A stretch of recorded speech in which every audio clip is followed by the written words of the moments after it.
stream again. Oh boy, I just got an error on this computer. Uh-oh. Unhandled exception has occurred in your application. What application? It's a Microsoft.NET framework.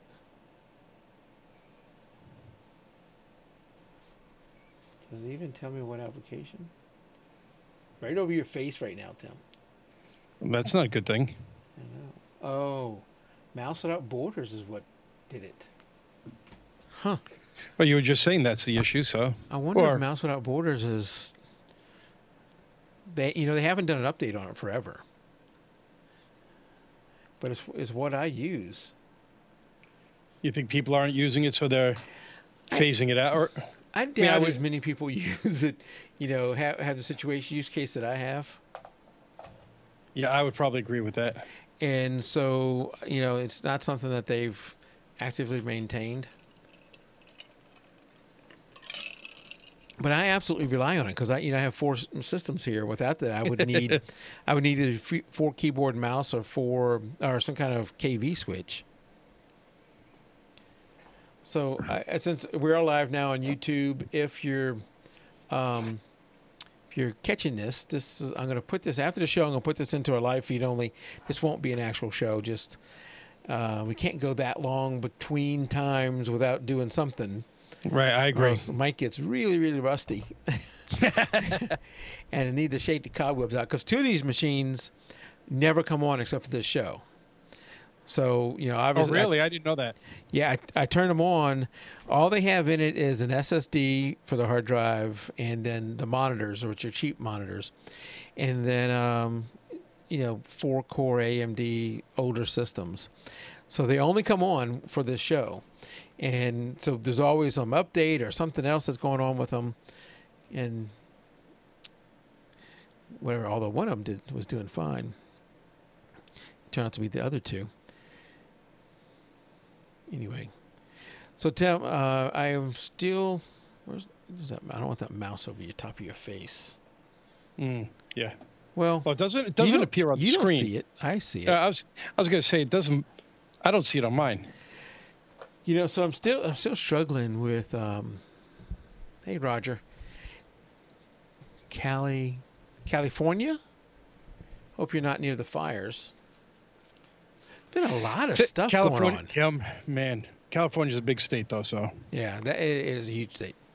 But you got the fires out there. You had the multiple hurricanes hit the U.S. and the other parts of the Caribbean. It's just been crazy. A couple of weeks ago, I was looking on the internet, and they had satellite views of the islands before and after. They went from green to completely brown. They said it was just stripped of all the vegetation. Yeah, I was like, that's just amazing when you see that. It's horrible for those people because whenever a lot of people go down there for tourism, and that industry's how long is it going to take to get back? So it's like it's getting worse and worse. And Roger says he's far from the fires.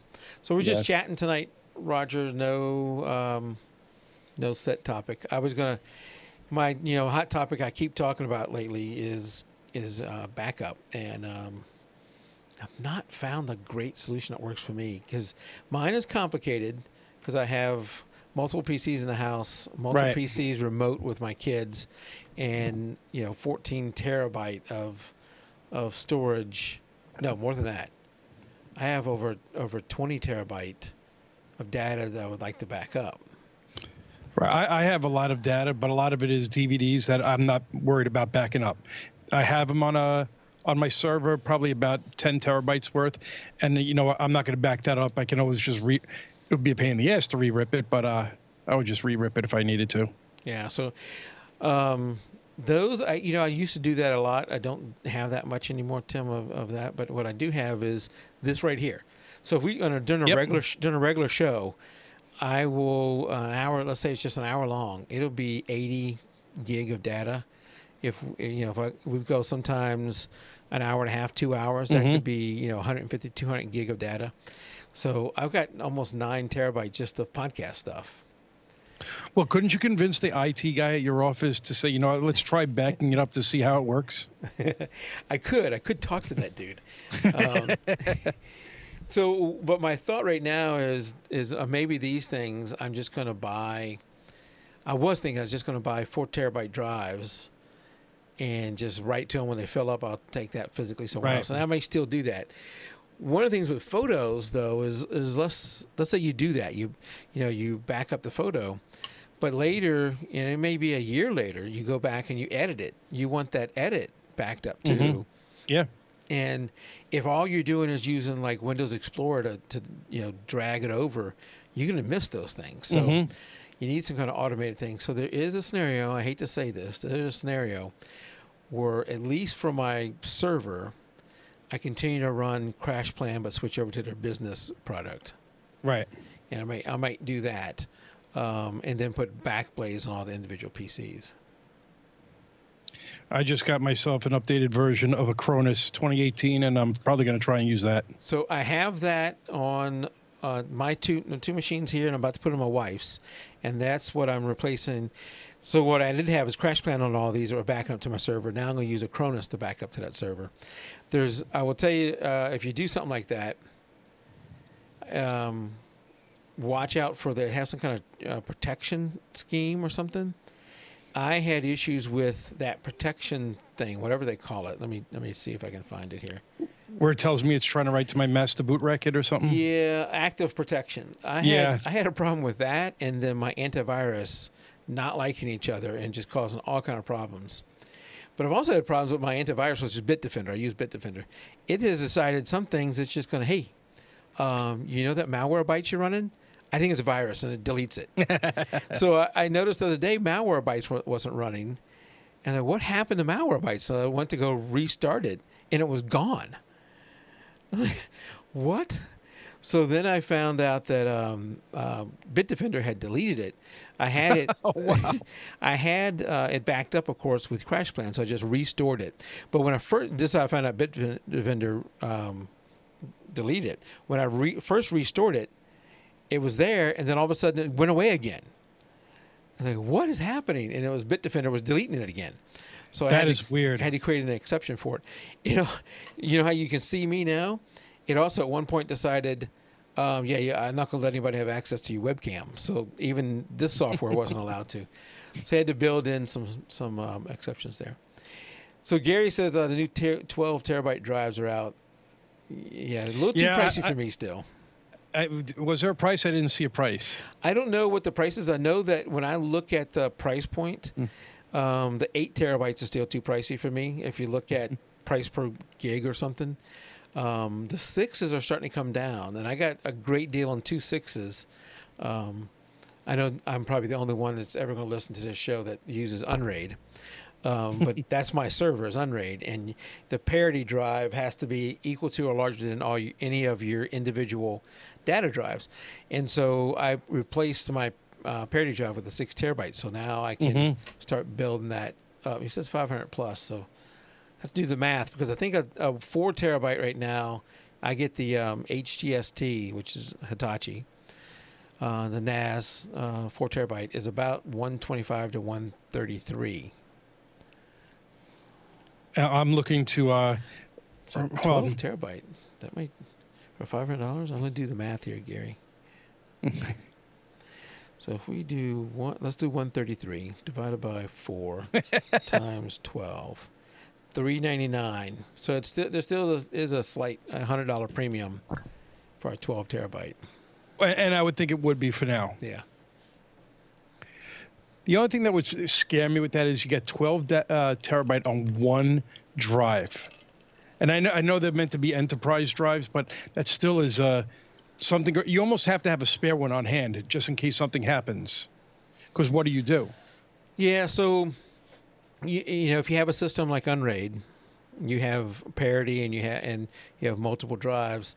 So you don't necessarily have to have another 12 terabyte on the hand. You'd have to have something to build the data back, so enough space. Well, exactly. And also, one thing I like about Unraid and also what is that expense? Drobo. Drobo does the same type of thing, a different technology, but similar in that you don't have to have the same size drives. so that as you outgrow your storage, let's say you've maxed out your storage and this new 12 terabyte comes out, and you pop out one of your 4s and pop in a 12.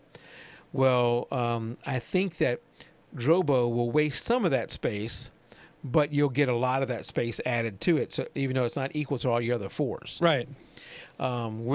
With Unraid, as long as it's not larger than your parity drive, you would get all 12. Mm-hmm. So versus something like a Synology or some of those others that you're using for network storage, where they have to all be, they use a normal RAID and they need to all be the same size. Yep. And that's the problem. I mean, that was what happened with the last Windows Home Server. Yep. Which kind of made it much less useful than it had been. Yeah. The other thing with Unraid, I'll try and stop talking about Unraid after this, is that it doesn't stripe data. So if you lost, let's say I have dual parity, so I could lose 2 drives. But let's say I lost a 3rd drive. I haven't lost the whole array. The rest of the drives, data is all good. I just got to rebuild the parity drives, and then I'm back up and running. So it does not stripe data, which is good. So but now, if you lost a drive, could you let's say you lost a drive and it died completely on you? Yeah. Would you be able to recover from that? Yes, I do lose drives. Back whenever I was using Seagate drives, Oh yeah, I hate and that. Western Digital drives, I was losing 1 or 2 a year. See, I have no problems with Western Digital.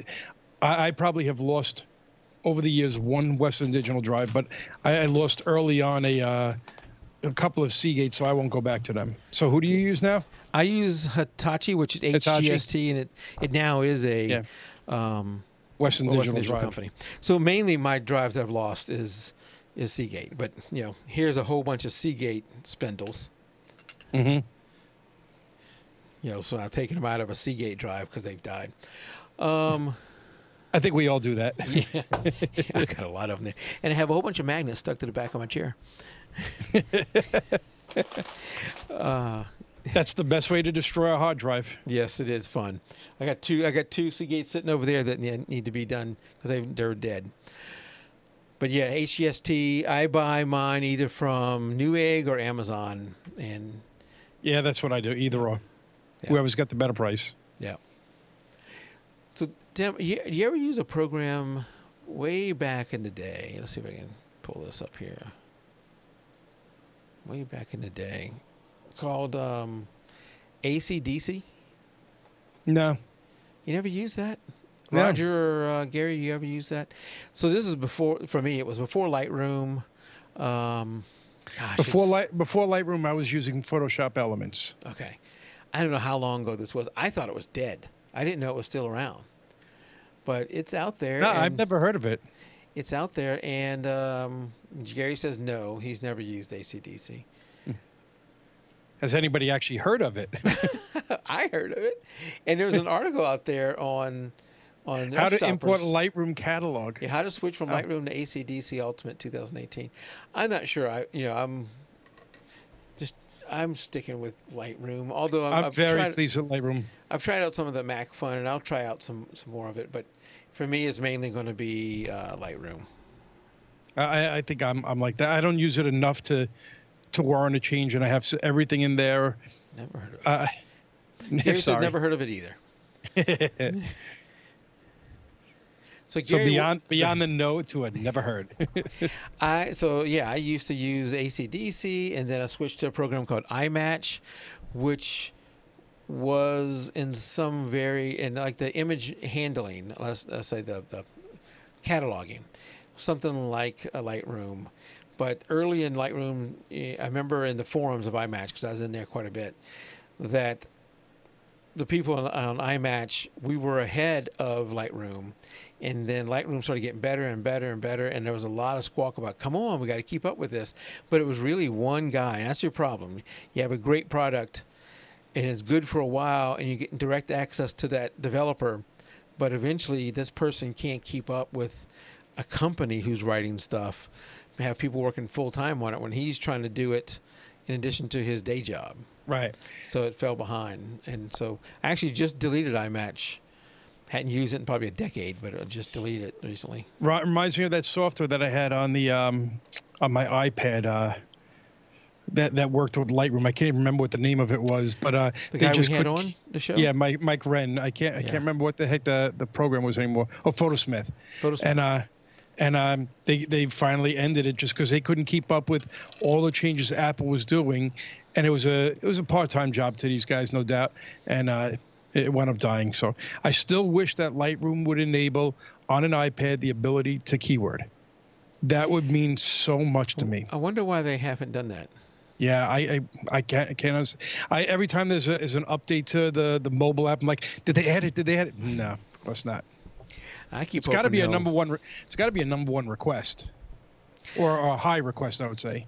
When was the last time they've done an update other than adding profiles, for new cameras?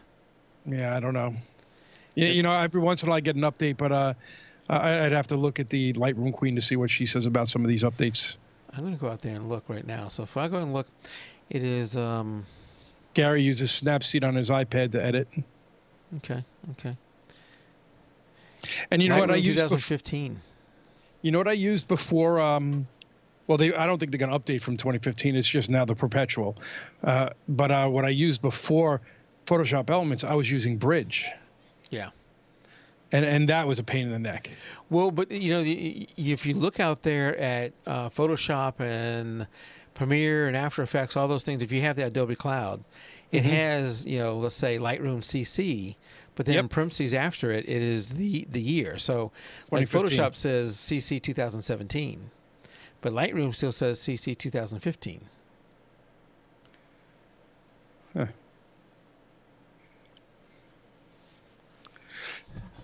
I'll see if I can show that. Do I have that over here? Creative, yep. Photoshop CC. Yeah, you're right. Lightroom CC 2015, Bridge CC 2017, Camera Raw. Why can't I move that? That's interesting. Everything, you're right. Everything else says 2017. Everything else. Huh. This stupid thing won't let me slide it over. What the heck?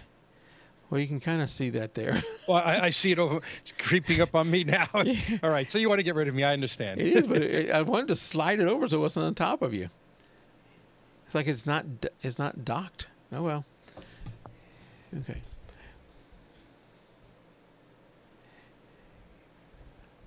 Yeah. Yeah, but I can't see myself editing for colors on an iPad. No matter how good it is, I'm still going to come back to my computer to do it. Mm-hmm. So that's why I'm surprised they did that with Lightroom as opposed to doing keywords, which would be great. You upload it, and then when you're there, you can go through your pictures and add keywords. In my mind, that makes a lot of sense. Yeah. Yeah, I think I would want to give people the ability to keyword as many places I could, because it's one of the things we're so bad at, many of us. Yeah. I should mention to Gary and Roger, who's out there right now, that Thursday, I'll be putting this up on YouTube. Thursday is when we're doing the photo review show. That one is mainly where I just have to let AD do all the work.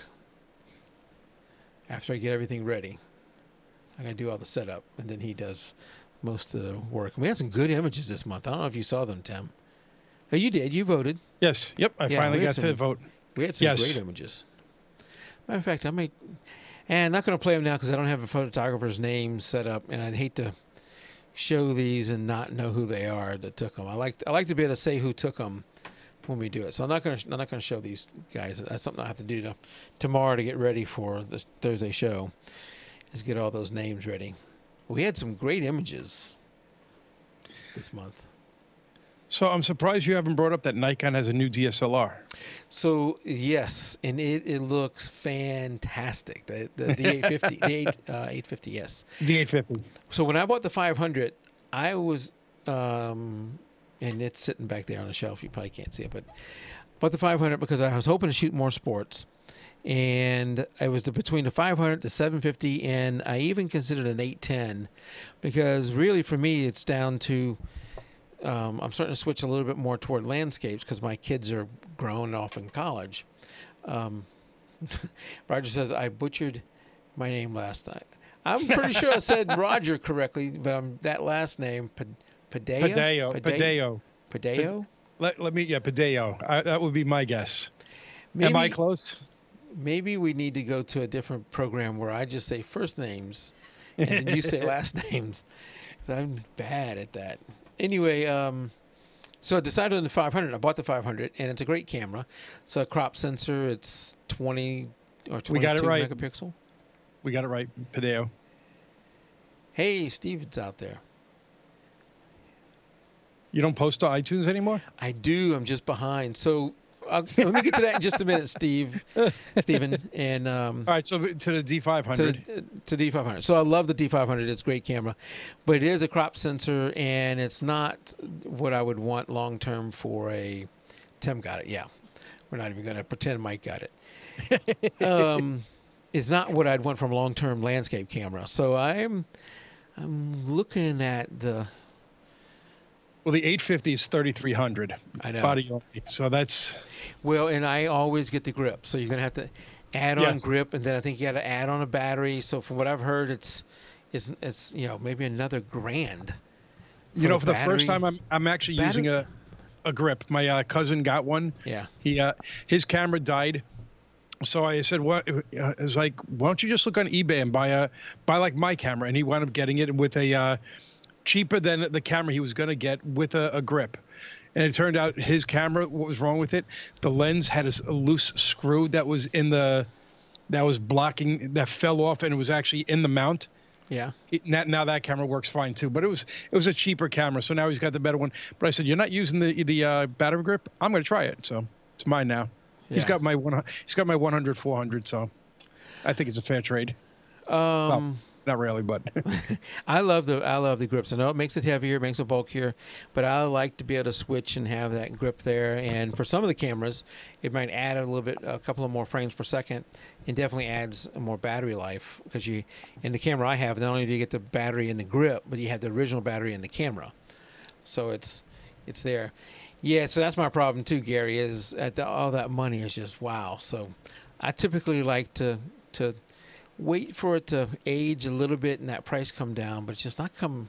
they don't come down They anymore. don't come down enough. Yeah, maybe 10% by the end of life, almost. That's it. Because I bought my two D2Hs Nikon, and these are all Nikons. I bought my old D2H with both of them used.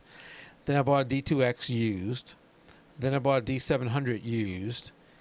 And the D500, I think I bought that one new, but it was under $2,000. Remember that there was a sale going on. We talked about it on the show. There was a sale going on. Yeah. All right, so Steve, iTunes. Steven asked about the iTunes thing. It's not that I'm not posting it there anymore; it's that I'm behind, and there's no good excuse for being behind, but I'll tell you what's going on to cause it behind. And I'm not saying it's a good excuse. It just is what it is. So I'm in my walking clothes right now. I'm trying to walk a lot more to get in better shape and lose some weight and do that kind of stuff. So I told Tim, I said I might be a little bit late because I'm going walking. We're not doing a real show. There's a thing says down below. We're just chatting with whoever shows up, and whatever questions whatever you want to talk about. But I'm trying to walk more, which is taking an hour to 2 hours a day of my time, and then work has gotten really busy, and some other things. So it's caused me to be behind. I'm going to catch up soon. I have one of them I was working on right now, so I'm going to catch up soon. So they'll be out there, Stephen. Life somehow interferes. Yeah, and I don't know if you have things like this that you think about the process, because it takes a while to get one of them ready. I got to go through and edit the audio, then put the audio into the video, and then sync it back up, do all that stuff. It's not hard. It just takes a little while. Time consuming. And the bad thing is I don't mind it. I like doing it. It's just that I know that once I start, it's several hours, and I don't look forward to the start. And beyond that, the editing and all that I actually enjoy. It's the actual blog post. So if you don't do show notes, I don't even put. I just say no show notes. Tim wasn't there, or something like that. Because I think that I bet you Steven and Roger and Gary out there and 99.99% of everybody else never go to the webpage to read the show notes. They just get it however you get it, and so the show notes. You make me feel really good. Thank you. Well, but the show notes are helpful for me to have talking points for you to put out there, and for the. No, I know. I don't want to stop doing them. I understand, but I'm not going to do it if you're not there. Right? No, I understand that too. Yeah. And I think it works out well. You're the one that does most of the talking, so.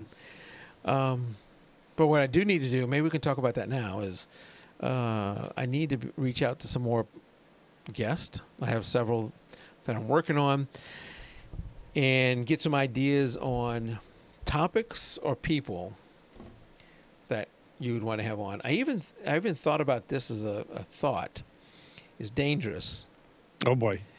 But we have just a few people out there, so we can talk about it. We have great photographers in both of our groups, right? Both the beginners, and everybody's at their own level. But great photographers in both groups, and I would love to do something where we. You almost had like a Facebook group feature, or feature photographer or something like that. Have anybody who wanted to come on, set up. Roger says, "Okay, I will do it."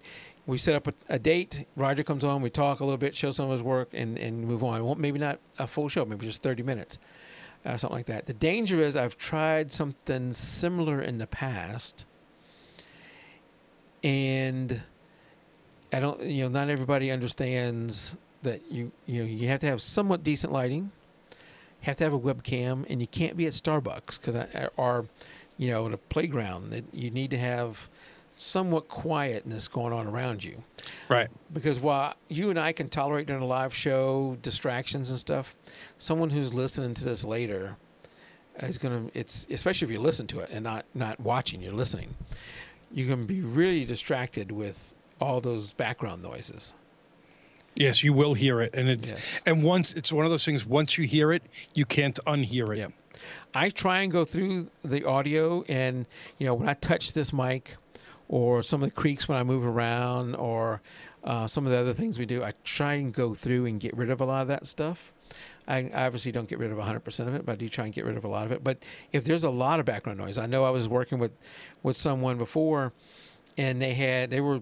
I think down in the basement, and there was a dog that kept running back and forth on the floor above them, which must have been like a linoleum or tile or something like that floor, and you could hear the long fingernails just clack, clack, clack, clack, clack as he went across the room, and it was nearly constant.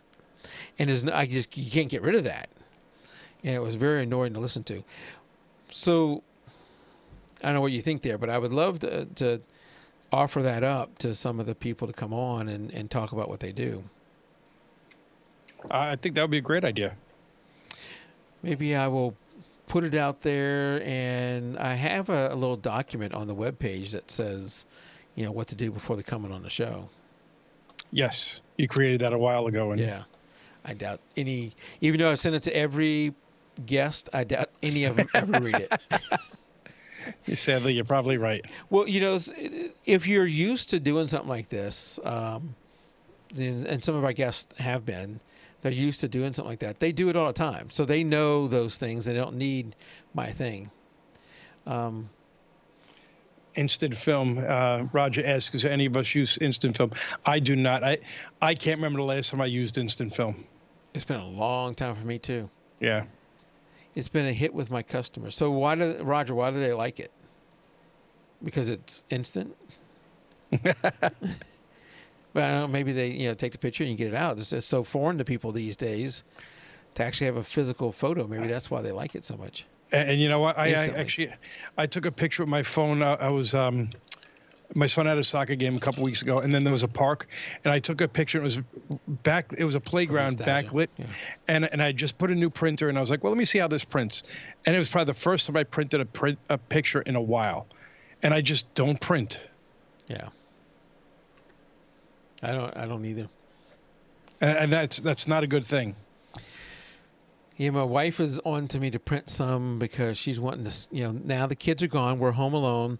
I'm doing all this walking. So she almost feels like, you talk about empty nester. She feels like all alone, without even me because I'm not here that often, like even tonight.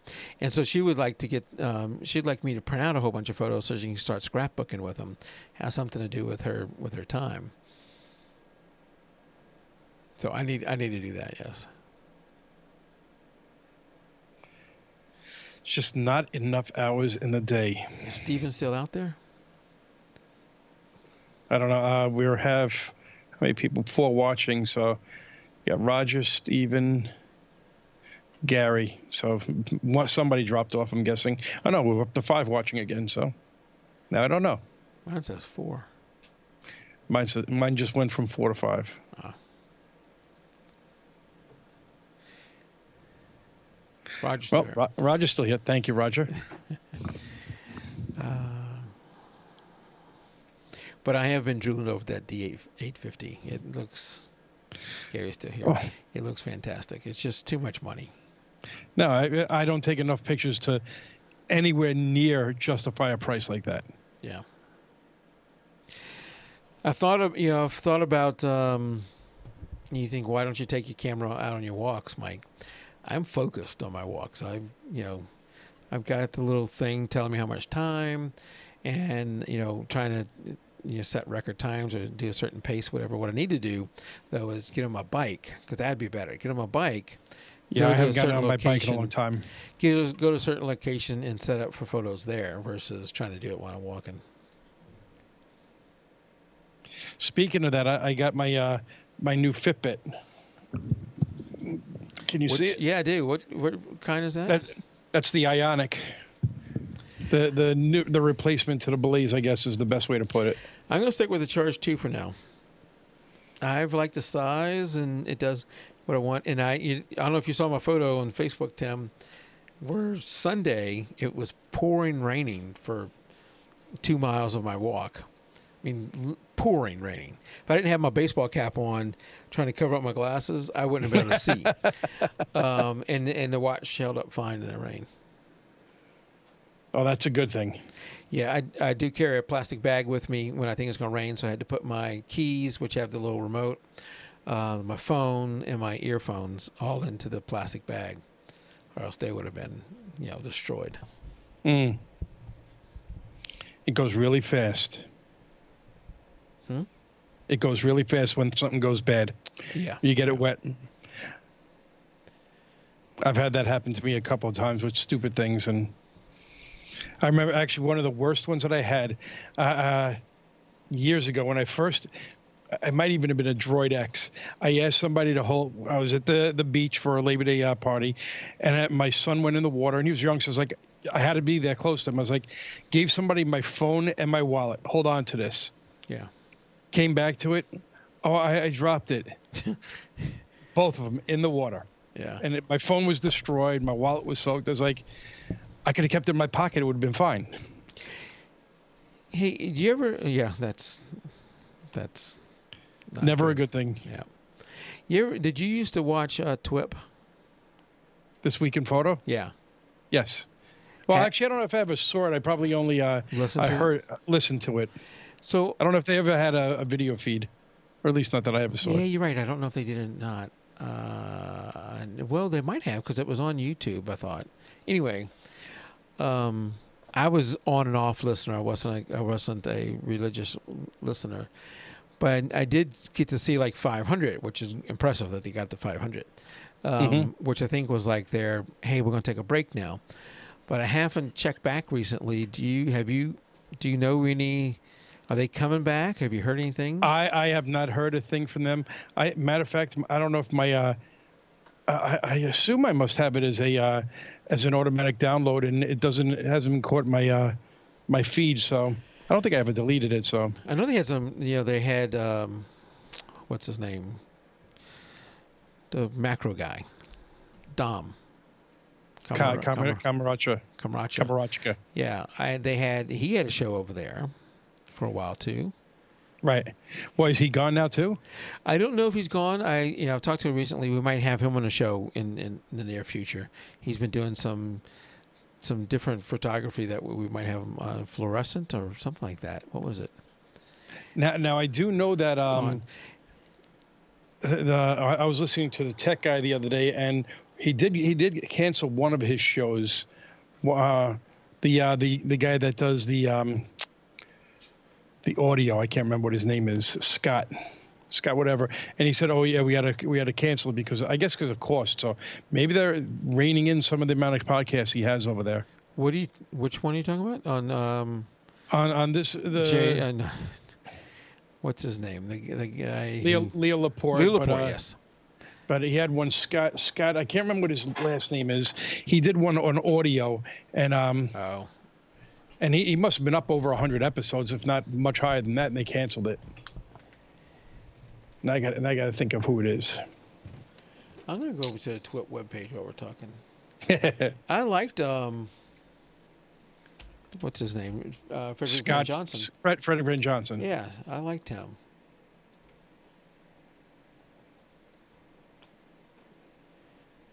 Oh, okay. So I'm going to show the webpage. Tell me if you're getting this. I'll show it to everybody. And this is, I don't know. See the bigger picture. Block. I'm getting this weird, it's like what did you type in? TWIP, This Week in Photo. Oh, let's see, shows. So he's got iOS, Mac Break, security. You're not getting a webpage that looks like mine? I didn't go to that. No, I went to this week, twit.tv to see what shows he has. TWIT. Yeah. That's this weekend.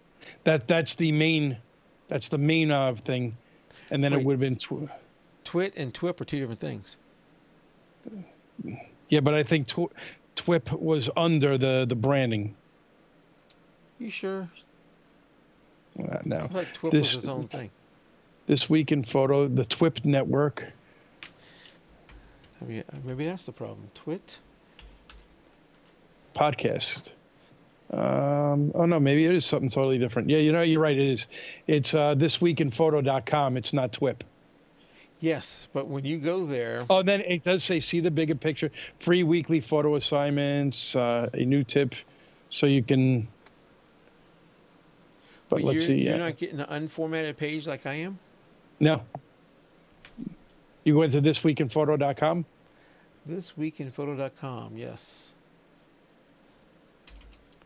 Introducing Aurora HDR. So, and this was why I'm getting this weird. 4 weeks ago is his last show. Control R. You using Chrome? Chrome. All right, so we'll use an incognito browser. Maybe I've got some kind of cookie or something. Nope.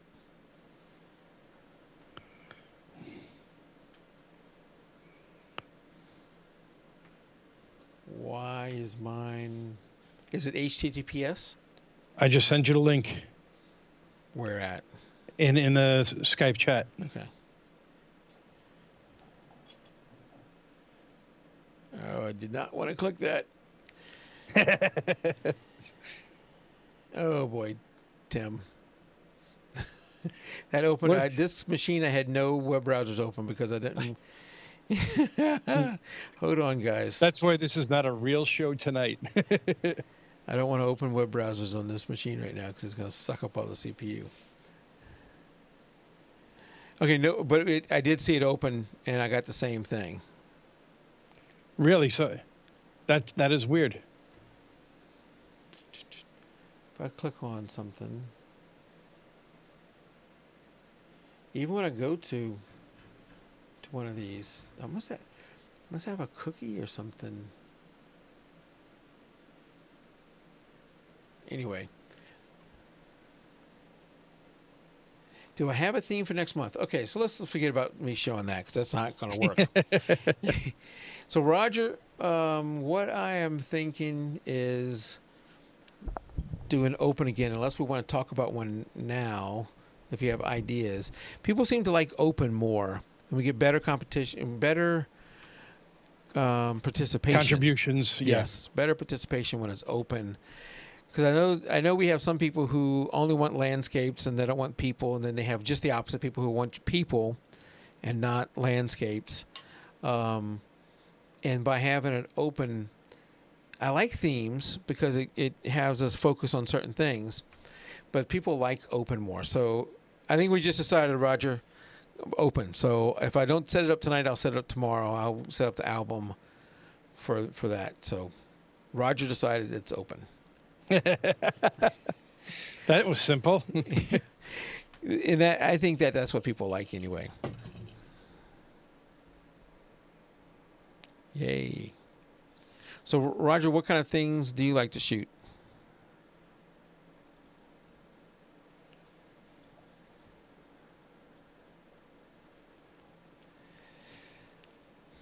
Okay, that's better.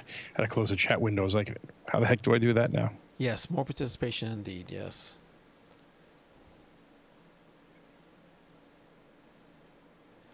Tennis. And participation is a good thing. So, sports, tennis. That actually must be a nice sport to... Football's hard because you got to move a lot. And the field is huge. Yeah, that's what I mean. Yeah. Tennis is the problem with tennis that there's not a whole lot of space. Right. Are you allowed on the court? I don't think you're allowed on the court, no. Well, unless you're probably a press photographer. Yeah. And it probably probably depends on the level of play, too. Right. Yeah, and tennis generally is going to be played in better light, I'd imagine. Yes. Yeah, like if you're shooting high school... Not the sodium lights. If you're shooting high school football, it's all at night with bad lighting. Yep. On a huge field. Doesn't get much worse than that. No, and that's, when I shot, as the kids got older and I started shooting other people, high school soccer, those fields are massive. And I was able to get down onto the field and do that, but still, it's a massive field. People see you with that big lens thinking, oh, you bet you can zoom in on that person's nose across the field. Like, no, they don't even feel the frame. No. Nope. It's been hit a number of times. That good. Imagine a tennis ball moving at a good pace hurts, stings a little bit. Oh my God! I mean, you look at especially when you get to the pro levels, you see how fast the serves are. It's like those guys. You got to be behind some plexiglass because that thing hits you. It's got to knock you over. Tennis balls don't hurt much. I guess it depends on where it hits you and how fast it's moving. Yeah, I guess so. Well, that's Gary saying that. Not Roger. I imagine it do hurt less than like a softball or baseball or a hockey puck.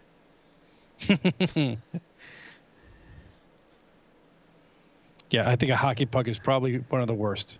Even though now you're seeing more and more of these baseball stadiums are going to be putting up those fences, which is a good thing. Because they got somebody that got clocked in the head again. Oh, yeah. I've been at games before where a bat went into the stadium and a person got hit and they go into a seizure. It's like, come on. And you think about it. I mean, I don't know how many times you've been to a baseball game that you're not paying attention to what's happening at the plate. Absolutely. And it's fast then. Who's paying attention 100% of the time when somebody's at the bat? You're sitting there, you're watching it. Somebody says something or does something in a different direction. You look over there, and all it takes is a split second. Absolutely. That's exactly it. So yeah, you got to be paying attention because you're gonna get seriously hurt. Mm-hmm. I've shot a lot of baseball too, but I've never been at a game where they let me on the field. I've always had to shoot from the dugout or even through the fence, which sucks. You can blur out the fence completely, but it's not the same quality. You can tell that something's it's a little darker. bit off. It's darker and softer. Yep. Absolutely. I've had umpires before, like I'm in the dugout and I'm thinking I just need a 3 or 4 inch crack in the gate that goes from the dugout to the field. I just need a little bit of crack, and I'm going to aim out to the outfield, down first base, second base, and I can even get the catcher if I go a little bit, I mean, not the catcher, the pitcher, if I go a little bit more. But he's like, close that fence. I'm like, what is going to happen? How is a ball going to hit me? If a ball comes over here, it's already out of play. Right. Okay, so it's not like it's not a fair ball. And two, unless it does some kind of hook where it wraps around, it can't hit me. But the guy was a complete jerk, and I had to, couldn't even have the fence like 3 or 4 inches open where I could stick my lens through it. Mm-hmm. Well, I wonder if in their mind, if they allow it for you, now they have to allow it for other people. That's the reason they just don't do it. And then it takes a little bit. You give an inch, they take a foot, and so forth and so forth. Yeah. That's the only thing I could think of. It could be that. It could be that person, that umpire, was, on a power trip, thinking he owned everything. I'm gonna act this way. Because I've had others who didn't say anything. Yeah, they were fine with it. Right. I've never had one let me on the field go early with wire cutters. That may get you in a different set of trouble.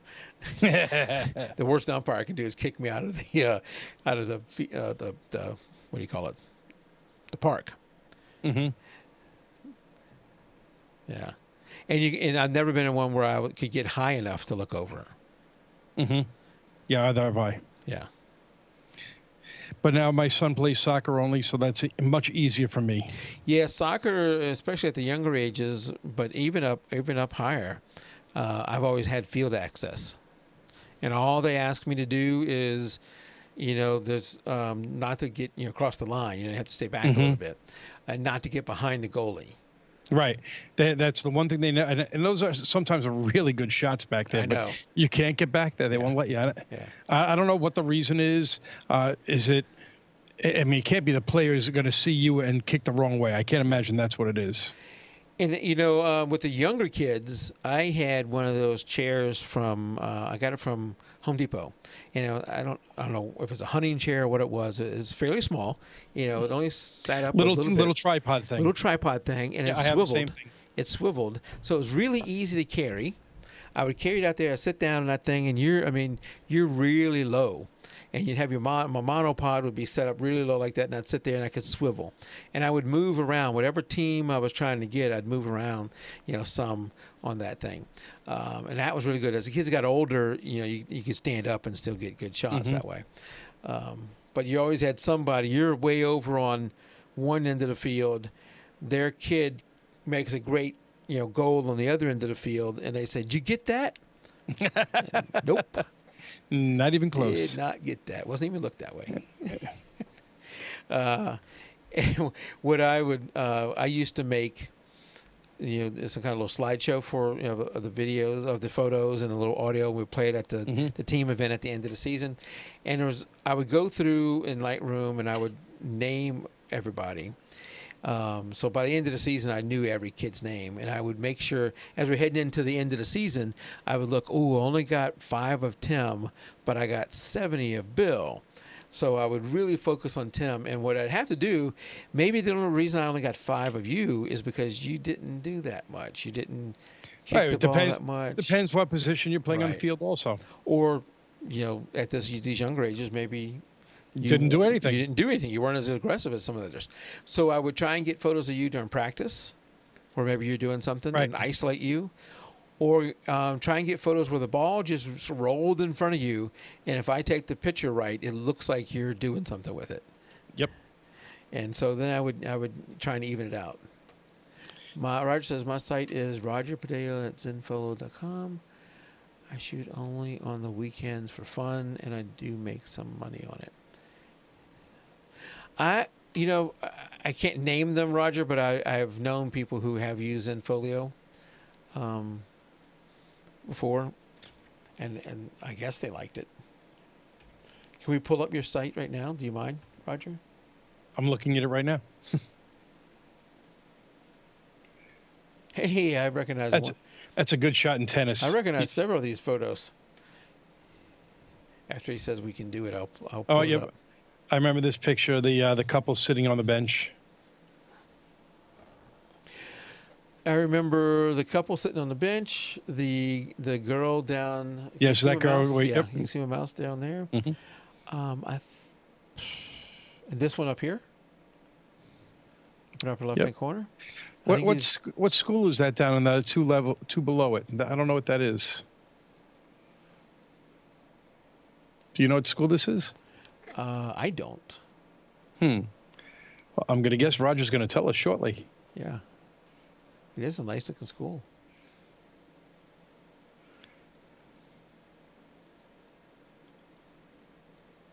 That's USC. University. Kind of far from where I am. Look at this tennis photo here. I was looking at that before. Nice action shot. Yeah. I love when you get some good facial expressions on people. That's a good headshot. Of course, I like that one. Nice family shot. I like the family portrait. Yeah. USC. You're coming up on one I like, two purple flowers. I think it's next. Or that one? Yep. There you go. I like that. I like that shot.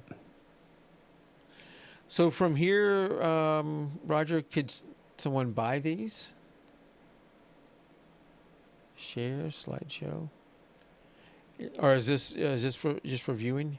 If you go to my 2007 galleries, you'll see all the tournaments. You got galleries. Yep.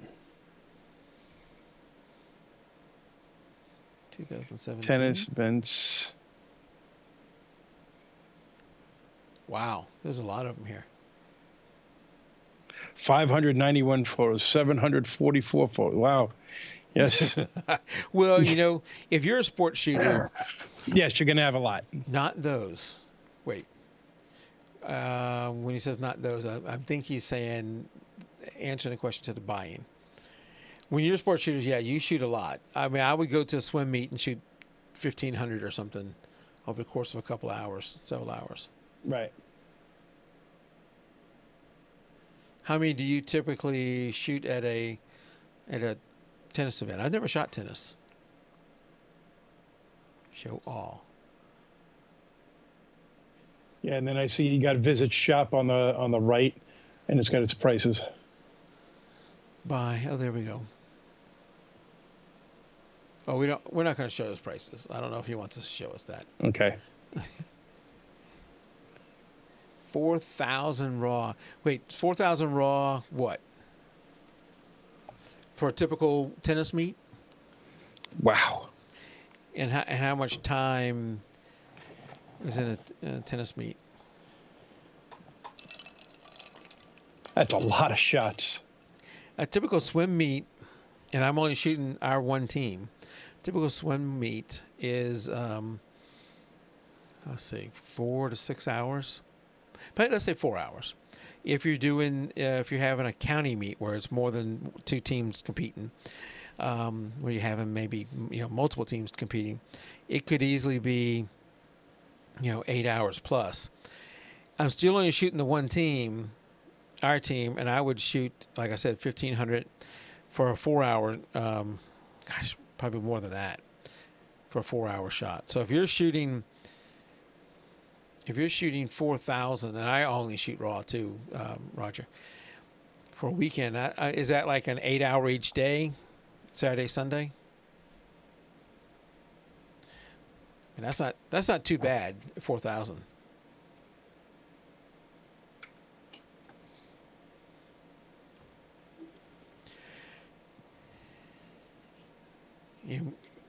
Yes, 8 hours. So, yeah. I used to shoot soccer meets for a company where all I was a hired gun. They paid me, I think, $25 an hour. And I would just shoot, a quarter of a match, a game. Quarter of a game, move on to another game, shoot a quarter of a game there. And my goal was to try in that quarter to get every player that was playing. So I would be banging them out, and a runner would come and get my card at some point, drop off another card, bring another card back, and we'd do that. And I would, on these soccer meets, sometimes you're working 12, 14 hours on Saturday, and then 8 hours, 10 hours on Sunday. And at first, it was a lot of fun. You're making a little bit of gear money and having fun with it. That I don't have to edit any of these photos. I'm just out there shooting, and it's a lot of fun. after a while with a full-time job that really started to like, dude, I never have any free time. Yeah, I had that happen a lot too.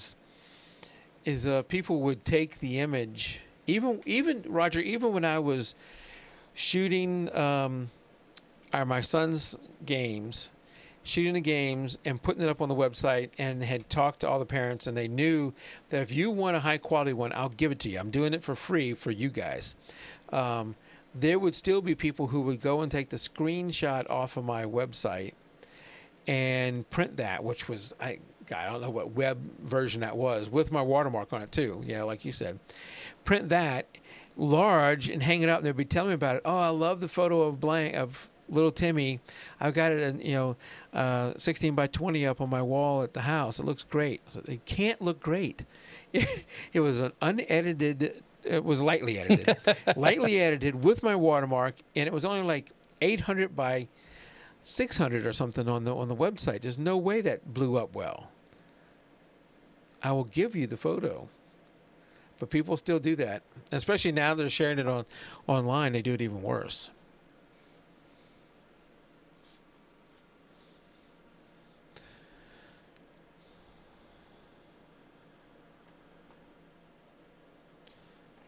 Well, you know.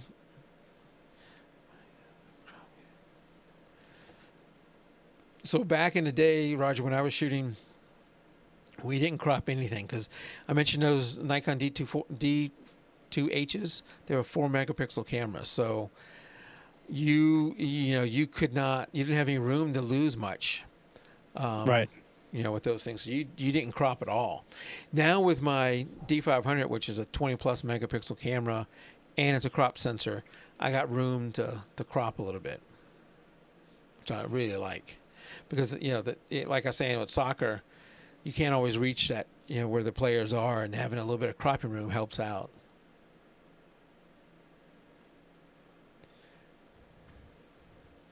Well, Tim, I don't know about you, but we've been going for an hour. About nothing. I feel like Seinfeld. Yeah, about nothing. And fortunately, we had Gary and Roger and Stephen at one point. And I thought we had Stephen. Wasn't it? I thought we had a fourth person. Maybe not. Out there chatting with us. Thanks, guys, for showing up. Great site, Roger. Yes, excellent. Love your photos. 5D Mark II, Mark III. Mark III. So what megapixel is that? And then we'll head out. Gary, Stephen, Roger, thanks for dropping by. After we get the megapixel from Roger, we're going to go ahead and close out. Don't forget Thursday, we're doing the photo review show.